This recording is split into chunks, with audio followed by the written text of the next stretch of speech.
What's up? It's episode 61, Pain Points of Wealth, and inflation is front and center. We saw the largest print on inflation since 1990, as supply chains are still an issue. Labor, huge shortage going on, wages going up. What's going on?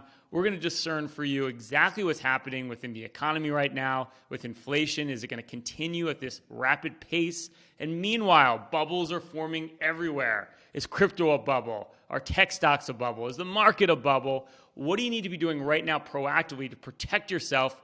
We're going to give you our stock market crash survival guide so you don't get caught up in all the craziness right now. You've got to check out this episode. Hit the music. Let's hop to it.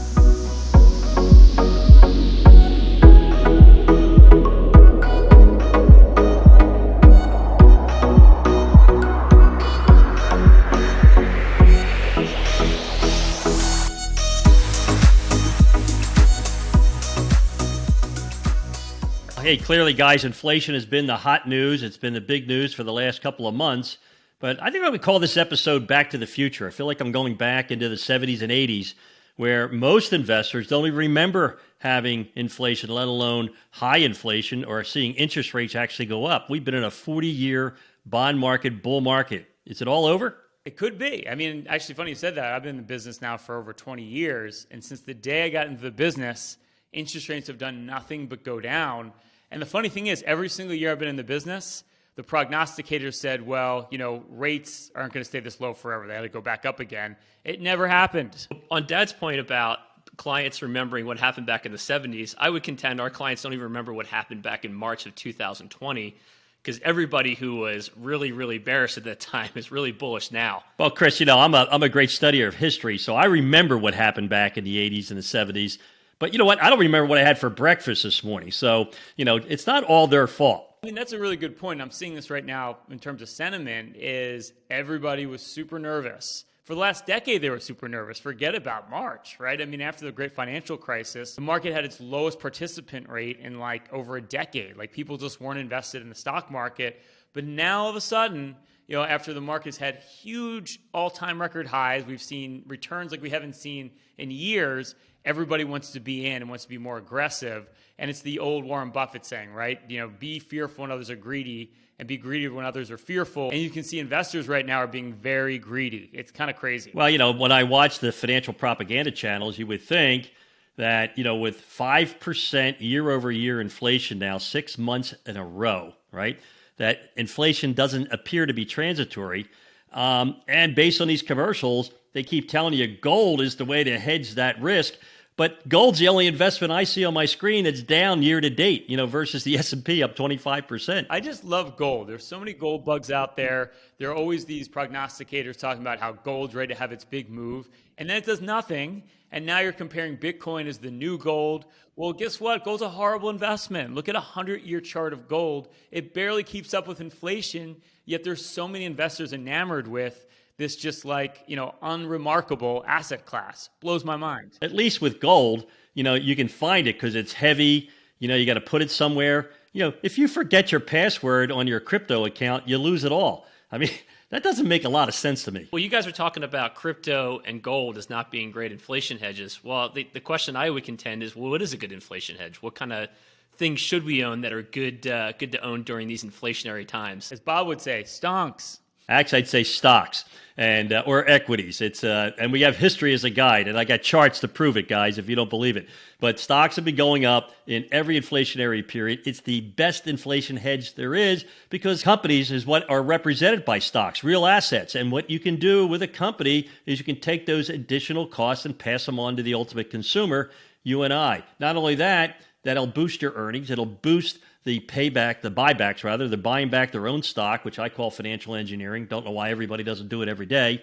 And your dividends. Dividends been going up. Biggest year ever in dividends right now. Yeah, that's a great point is when you look at the stock market long term, we know that 50% has nothing to do with markets going up or down. It's the fact that they pay out those dividends. And to your point, Bob, stock buybacks could be like $1 trillion this year. And that means that's more demand of stock being bought. So there's less stock in the marketplace, which means that there's less supply and there's lots of demand that pushes stock prices higher. Now, I did a little research on this, boys. I went back to the 70s when we had that hyperinflation, when Bob had the same haircut he has today. And the S&P 500 in inflation terms actually went down 36%. Now you'd be thinking to yourself, well, that's terrible. It went down 36%. It wasn't an inflation hedge. But if you factor in dividends, it actually was up 0.4%, meaning that you still kept up with inflation if you factor in dividends on your portfolio. It's a huge inflation hedge. Well, as I always say, Ryan, you get a better outcome with income, and dividends are definitely a great thing. And I was actually talking to a prospective client this past week about their portfolio, and we were going through projections, and I showed them how their portfolio would look if they just got a modest 5% rate of return on their money. Their comment was, Chris, that's only 2% above inflation. That's not very good. And I pointed out that 50% of their money was in cash, and I showed them what would happen if they remained 50% in cash. Let's just put it this way. Their projections didn't have a lot of longevity. As I always say, Guy, there are no guarantees when it comes to investing, except if you sit in cash, you're guaranteed right now to lose 6.2%. Your purchasing power is dropping every day. Inflation is an insidious hidden tax. Governments love it because everybody will pay more taxes if we have inflation. They can inflate their way into office, every year for the rest of their lives. Not so good for us, right? So you really got to have a portfolio that reflects the current environment, and that current environment is not a transitory inflationary environment. No, and it's funny, I was at a party, cocktail party, right, classic, this past weekend, and I was talking to two guys, in the middle of their career right now, and of course everyone loves to talk about the market and what they think is going to happen, and I try to shut up, but of course it's hard when you think you know everything like me, and they're all talking about, I've got a big cash position waiting for this big pullback in the market. And as we've been saying, guys, we're not going to get this big pullback in the market. Your big risk here is a 1999-2000 style melt up. That's what we talk about every week. And that, to me, is another indication you're probably get that because too many people are just still sitting in cash waiting for some opportunity that's just not going to come. Like Bob says, waiting for Godot. Yes, that's true. And yet that's the problem. There's a lot of money chasing the same investments. The last 2 years, it was all going into Apple and Amazon. Trailing 12 months, Apple and Amazon haven't made that much money. There's lots of areas of the market that are pretty much overvalued. And of course, there is a bubble in certain segments of the market. But there's some unbelievable opportunity when you look at value stocks, small company stocks. I think that's the place to be, Chris. Well, Dad, I was talking to a client of mine yesterday, and he was on the train coming back from New York with his CFO, and they were comparing their performance. So, of course, they got me on the phone to find out why his CFO's performance was better than ours. And he told me that his CFO was up 4% more this year than he was. And I said, well, let me guess. He's 100% in stocks, and he's probably very heavily concentrated in large cap growth stocks. And the phone went quiet for a few minutes. He goes, that's exactly right. He's like, how did you know that? I said, because that's every single portfolio out there. I said, that's why you got to hedge your risk. I said, that stuff's not going to stay up forever. Markets are cyclical by nature. I'm like, you need to wake up. Yeah. Well, and again, I think it goes back to that anti-inflation trade, right? Because as soon as interest rates start going up, and as we're recording this, interest rates are creeping higher. Those what we call long duration assets, whether it's crypto, because you're dreaming about us using some decentralized currency in the future, which maybe not, or Tesla, for instance, at 150 years worth of profits. This becomes very problematic. And we've been warning you for a while, and I think this is going to be a big problem moving into the future here. Well, in big booming bull markets like we're in, you get a lot of jealousy, and you get a lot of people who brag about things that aren't necessarily something you should be bragging about. But, I get calls all the time. My CPA is doing this, and my attorney's doing that, and my brother's got this. And, when somebody tells you, they're making a big killing in this area of the market, and I say, well, did they have every dollar invested there? And they said, what do you mean? Do they have every dollar invested in that thing that they're bragging about? Well, I would hope not. I said, yeah. So meanwhile, you have your large cap growth portfolios up 18% a year, but you don't have every dollar there. But if you want to brag at a cocktail party, call me before you go, and I'll point out what's outperforming in your portfolio. Doesn't make you a better investor. Diversification's the only way to succeed when it comes to long-term investing. We know that. I want to get Dad's book on how to prepare your clients to talk at cocktail parties. Well, it is the cocktail party phenomenon right now, and I think it's only going to get worse because we think markets are going to keep melting up, which means people are going to brag about their returns at cocktail parties. And Bob, this is actually an old Bobism. It's likened to going to the casino. No one ever tells you about when they lose. They only tell you about when they win. And that's what's going to happen now, right? You get that FOMO, fear of missing out. Like, why is everyone else making these big returns? Why am I making these big returns? It's a huge mistake Because remember, it's not about getting all the upside, but when that music stops, and believe me, it will, it's those that are protected and don't lose as much on the downside that win the long game. That's how you have to prepare with your portfolio. Hey, hope you're enjoying episode 61, Pain Points of Wealth. We literally just keep getting new listeners every single week. Thank you for the support. If you like our podcast, love it. Give us that 5-star ratings on iTunes. Leave a comment. Give us some feedback on what you want to hear about. If you're watching this on YouTube right now, please give us a like. Click the subscribe button. Click that little notification bell so you can be updated every week of every new episode of Pain Points of Wealth. All right, gentlemen, it's the tipping point. It's where we pinpoint the pain point, P-A-Y-N-E, having the biggest impact on your wealth right now. And gentlemen, of course, I use that term loosely. Since we're talking about market bubbles, you're hearing about bubbles everywhere. Is it a bubble, not a bubble? Is crypto a bubble, not a bubble? SPACs, NFTs, tech stocks, it's all out there right now. But what we learned in our careers is inevitably markets do crash intermittently. It happens. It's part of the nature of the beast, so to speak. And the problem is you never know when a bubble's actually going to burst. So I thought we could discuss how you can proactively protect yourself against any of these uncertainties that the financial markets present to us from time to time and the fickle nature of those markets. And what do you need to be doing right now so you aren't caught in the next big bubble? Guys, it's kind of scary, when you do this as long as I have, is you see how market cycles come and go, and the market's always changing. You know what doesn't change? Investor behavior. Yes. So it's so true. And I was at, again, this cocktail party. I keep thinking about it. It was more like 3 a.m. and we're still drinking beers, but that's another story altogether. And of course, crypto comes up, Bitcoin comes up, and I can't shut my mouth. So I'm like, that looks like a big bubble. And people start getting indignant, like really mad at you that you could even possibly say that. Well, you go back to the tech bubble back in 99 and 2000. And all of a sudden, everybody became a genius investor. All you had to do is buy something that had a .com at the end of the name. And they knew they were in a bubble. They knew they were speculating. They knew they were gambling.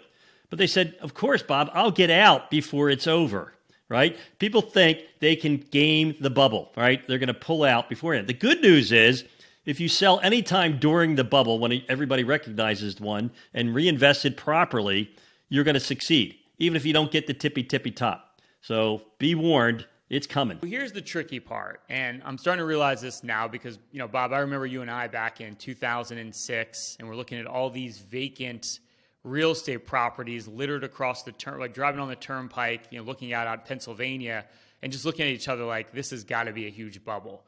And again, it didn't burst for another year and a half, but you just knew it was going to happen.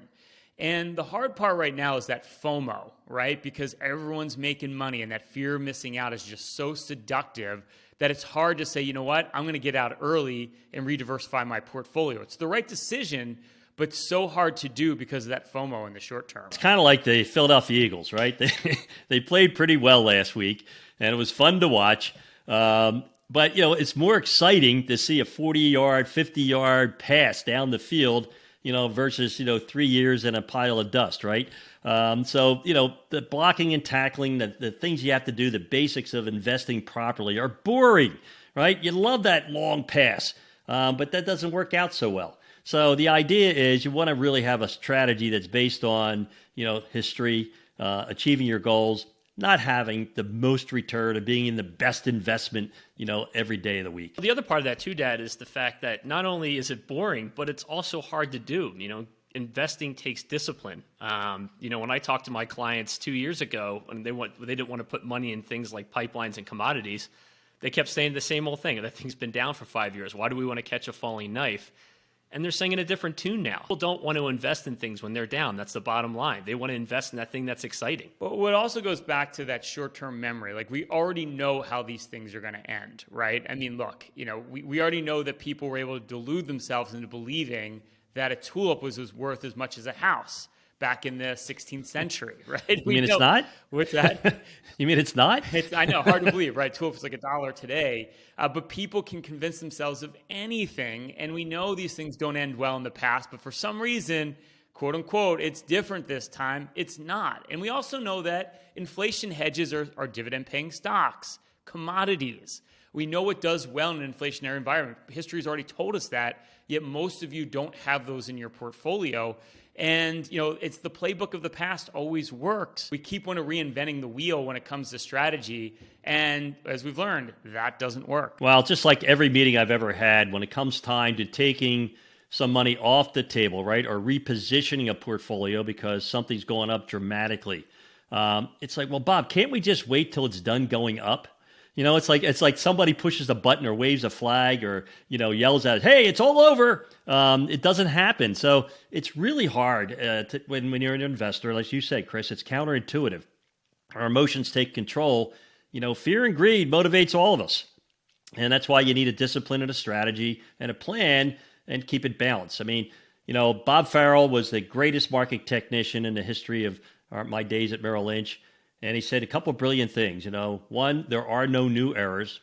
And two, most investors buy most at the top and the least at the bottom. It just doesn't change, right? Here we are, how many years later, and it's still that way, right? There's more people getting into the market today when it's at all-time record highs than the last decade, like we talked about before, where it's impossible to get people invested. I remember the whole decade after the financial crisis, it was like no matter what happened, whether Greece was going to default on its debt. Greece, which has the smallest percentage of GDP you can possibly imagine, and people were ready to jump out of the market. It didn't matter what it was.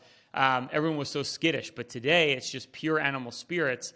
And it's something to be aware of because, really having a discipline or a strategy based on your goals is just that. It's just keeping you away from your tendency to be greedy and fearful because they're just natural human emotions when it comes to liquid markets. Well, to quote Dad from the other week, he said, never, ever fight your asset allocation because it always works. Yeah, the other conventional wisdom, which I mentioned in the early part of this segment, is a lot of you think right now, well, then I just need to have a big cash position or powder dry.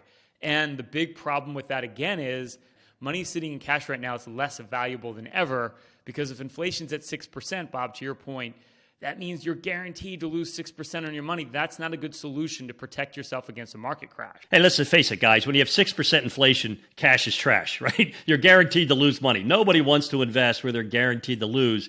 But there's this mentality, this passbook mentality that we learned from our grandparents, right?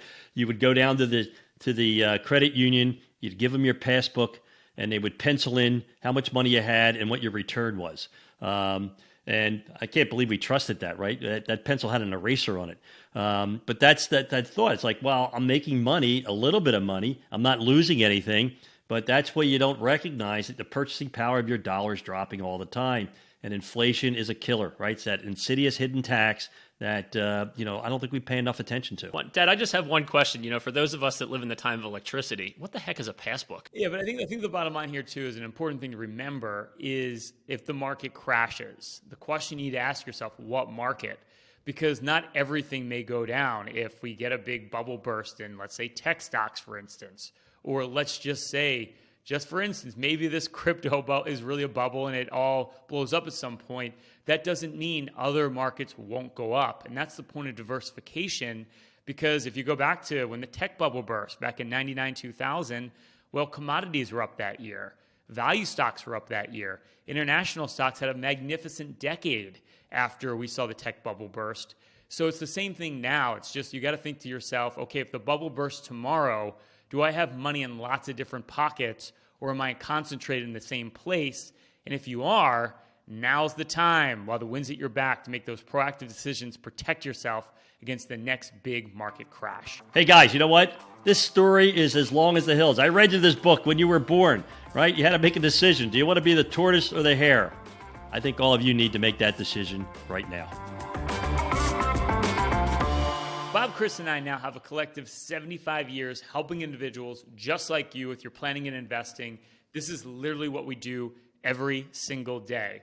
Everything you hear on this podcast, along with some due diligence of your own, can help you get ahead financially at literally any stage of your journey. But if you're thinking, I want a more hands-on approach, I want to get my portfolio looked at, if you have over $750,000 saved for retirement, we'll run for you our total financial master plan. We'll do that with no obligation or cost. It's a full holistic review. We'll go through every investment you own. We'll look at your diversification, fees you're paying. We'll look at tax optimization.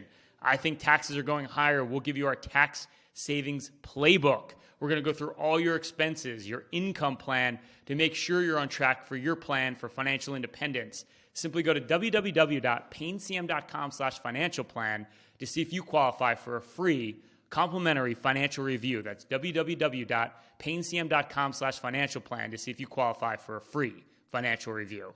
Hey, hope you're enjoying episode 61, Pain Points of Wealth. We appreciate your support. Our listenership's going through the roof. Thank you. Please give us a like. Give us that 5-star rating. If someone else can benefit from our financial advice content, please forward our podcast along. We're trying to grow it. Your support helps us to continue to do this podcast. And if this is on iTunes right now, give us that 5-star rating. Give us some feedback, what you'd like us to speak about. And if this is on YouTube, click that like button. Click that notification bell to be updated of all our new episodes. Thank you. We appreciate it. Subscribe to Pain Points of Wealth. All right, gentlemen, hidden facts of finance, random financial facts that may surprise you or even shock you. Bob, Rivian Automotive is another 2021 hot IPO investment story. The developer and manufacturer of electric vehicles has listed publicly now with a market value of $142 billion, well ahead of GM and Ford. All the while, Rivian is expected to lose $1.3 billion this quarter. You know, guys, I always look in the parking lots, especially down in Naples, to see what the fancy, nice new cars look like. And I see Teslas and Mercedes and Porsches and Aston Martins and Bentleys. I've never seen a Rivian. You know why? There's hardly any out there. They only made like 150 so far, and it's got a $140 billion market cap. You got to be kidding me. I mean, you're at a point now where GM and Ford together is only a little bit more valuable than all of that company right now. There's no bubbles out there, guys. There's no bubbles being formed at all. This is all good fundamental investing. Chris, in a recent study, 15% of investors with less than 5 years of experience use futures and options as trading vehicles. However, only 3% of investors with more than 5 years of investing experience use futures and options. I still have scars on my back from using futures and options. It goes back to that old quote. There are old pilots and there's bold pilots, but there's no old, bold pilots. Well, right, you go and touch the electric fence often enough, you're going to get electrocuted. I've lost a lot of money in the option market when I was younger, and I would never do it again. But this new generation, they got to learn every sheep needs to be shorn. Is that the way the saying goes? Bob, inflation erodes the purchasing power of fiat currencies, and eventually they become worthless. The dollar has lost 90% of its purchasing power since 1950. On the other hand, the S&P 500 has returned, around these numbers, 27,728% over the same time frame, or 11% a year, and an inflation-adjusted 7.86% a year above inflation. That's pretty damn good. You know my famous book, Why Isn't Everybody Rich? I just can't believe that, knowing the history of the financial markets, you know, why everybody's not our client, and realize that if they follow our strategy, they're going to compound their money net of inflation and taxation, be way ahead of the game. And again, everybody should be rich. And again, common sense, currencies are horrible long-term investments, and Bitcoin's trying to be a currency. Another horrible investment potentially, but we'll see how that all... We're being rough on Bitcoin today, but we'll see what happens. The jury is out. So, Rye, what did Dr. Kelly from J.P. Morgan, that Irish economist, say about Bitcoin the other day? It's a cult masquerading as a currency, I think. Well said.